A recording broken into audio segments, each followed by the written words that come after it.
The first time I saw Nick Mottern, he was going around with a killer drone replica, small size, educating people. I wonder how many people he has educated. But today we'll be talking to him, Nick Mottern. Welcome to Muslim Network TV. Thank you very much for having me on the show. Nick is co-coordinator of Ban Killer Drones, and he's focused on getting a treaty to ban not only killer drones but also the surveillance drone which go around in the United States. It has been 2 years.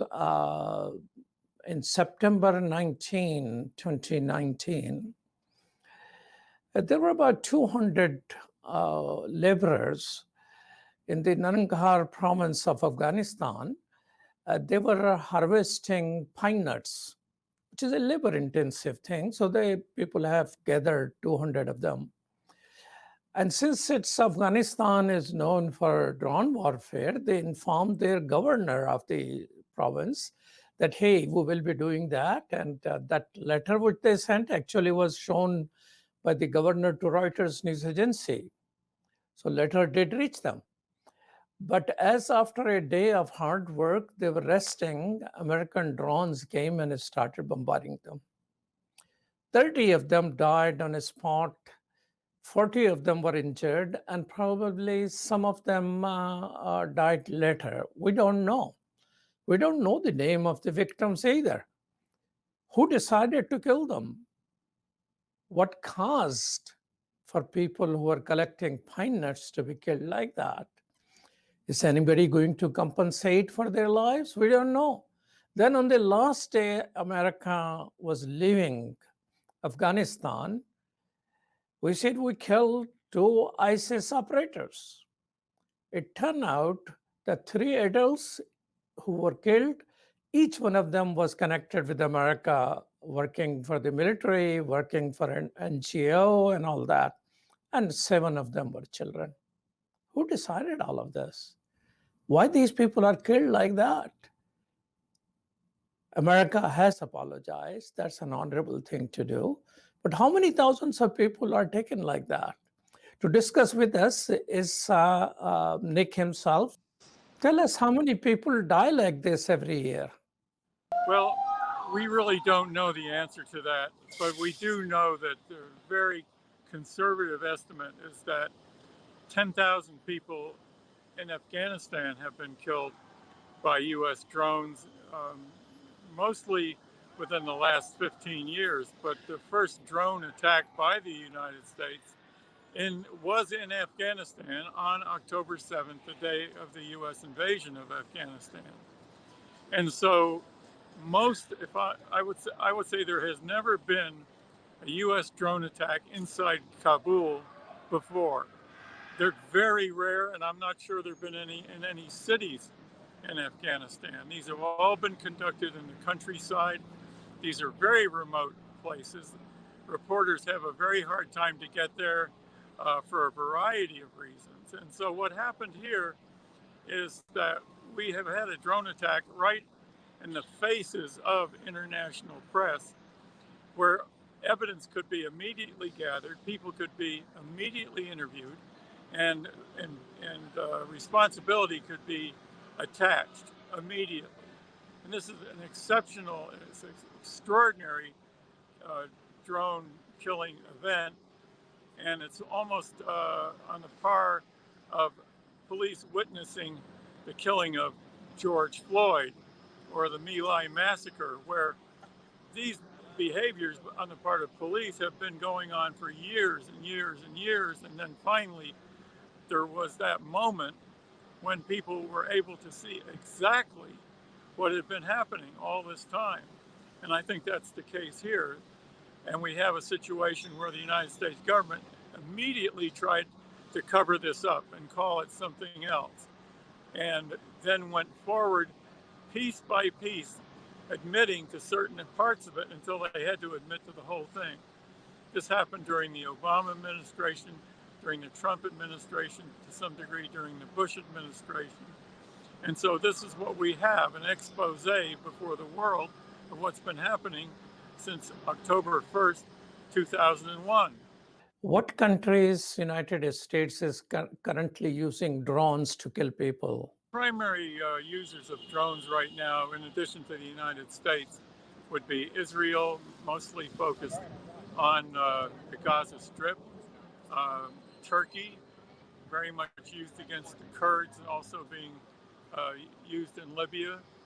There are Chinese drones that have been used in Libya, but I think by far and away the most uh, combat used drones right now come from the United States and Turkey.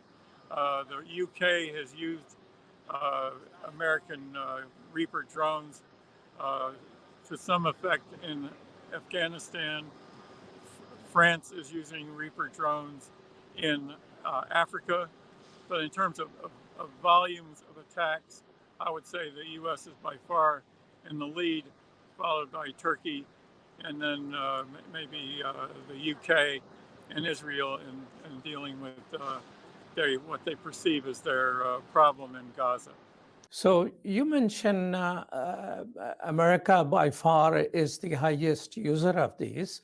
What countries are we bombing through drones right now? Right now, of course, Afghanistan, we don't know if there are further attacks there.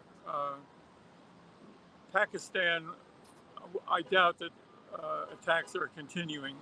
Attacks may be continuing in Yemen, certainly in Somalia, uh, and then in different parts of Africa, uh, Niger, uh, very possibly in Mali. The United States may be attacking people. The United States has also used drones in Syria, and that may still be going on. The reason I am qualifying all this is because none of this information is made public. Uh, we have in the United States 22 drone control centers, and some of those being training centers.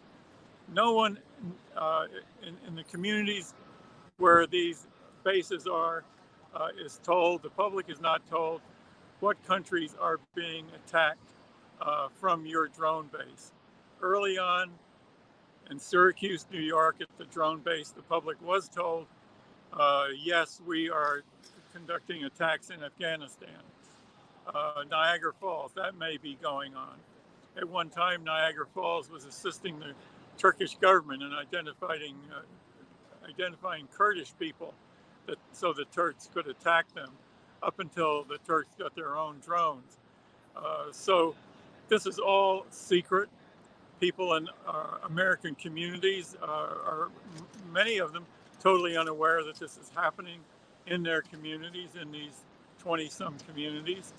And this is something that really should be a matter of public information uh, because these are wars. People are being killed all the time and maimed and terrorized. And that's a point I think I want to emphasize, is that when you kill somebody with a drone in a community, they die and their relatives know about it, but everyone else in the community is terrified that this is going to happen again. And so the idea that these drone killings are precise is preposterous in their effect in the community, and really totally illegal, in the sense that no one who has been killed by a drone has ever had the benefit of going to court to find out if they did anything.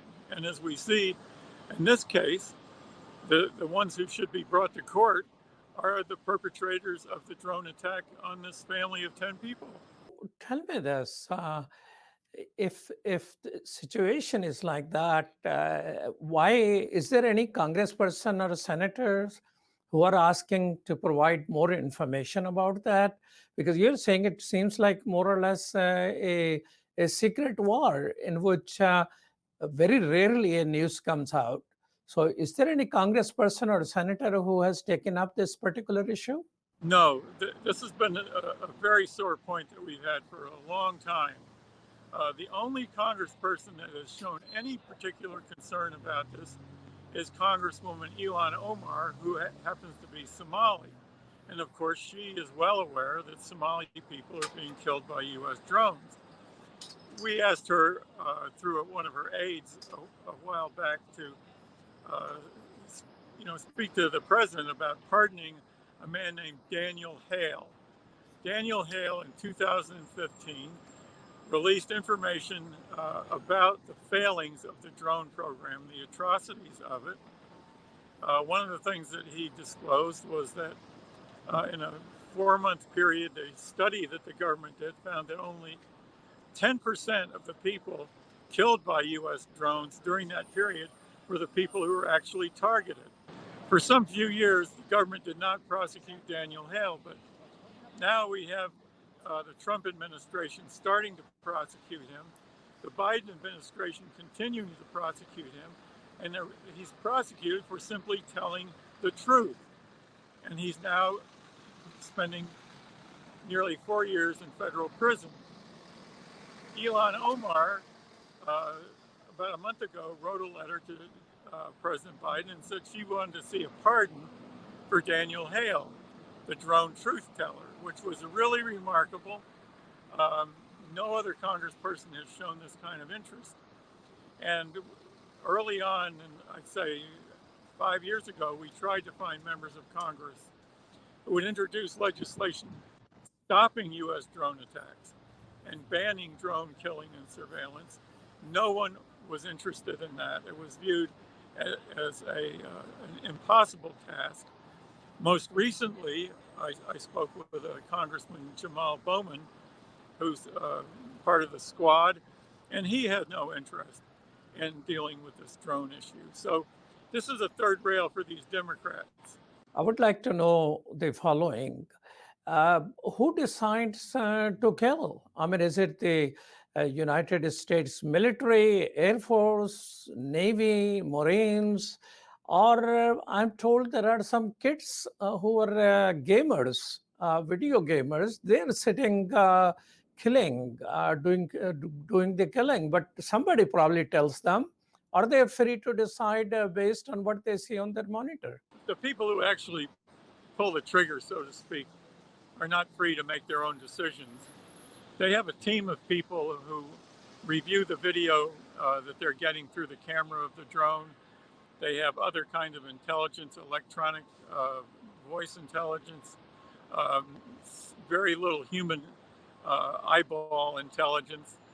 And there are also lists that are made up constantly by intelligence agencies, the CIA and National Security Agency, other agencies based on cell phone traffic, other kinds of, I guess you say, input to identify people viewed as dangerous. And then they're segregated out into, and this is what Daniel Hale also revealed, they're separated out into must kill now, maybe kill later, possibly kill, some future time. And so these lists are constantly in play. People are constantly being followed. Their associations gauged, some of it based on very, very weak information, and certainly none based on any court finding of guilt. And so you have essentially a vigilante situation where there might be colonels, lieutenant colonels, majors, CIA agents, private contractors employed by the military, reviewing intelligence information and making decisions probably that do not involve generals, may not probably involve colonels, but this is once you get the list and once you start following people, then decisions become at a lower and lower level, and there are rules of engagement. Don't kill children, probably don't kill women unless they look threatening, or kill people who are guilty by association. And these are all very much left to people's intuition, their judgment, and this is far from a precise and obviously foolproof the U.S. has the most advanced intelligence gathering for use with these drones, and this is a mistake that was made. And so one can infer from this that this is commonly done, and this is one reason that the government does not want to release information on numbers of people killed, injured, and who they are. Congress, and there were 6 Congress people, I believe, in June, maybe of 2016, who wrote to President Obama, and they said, "Look, we want to have this drone program examined. We're very concerned about this." Obama sent them no response. One of the congressmen spoke out after he got out of office and said these are just simply assassinations and there's no justification for this kind of behavior. But we've had a problem with Amnesty International, Human Rights Watch condemning drone attacks. Rather, we've called on them to say, speak up and say drone warfare is unacceptable and must be shut down. They view this as, well, this is just one other weapon, but drones are a very unusual weapon, unique in the way that they use surveillance and the failings of surveillance and the whole idea of invading people's privacy.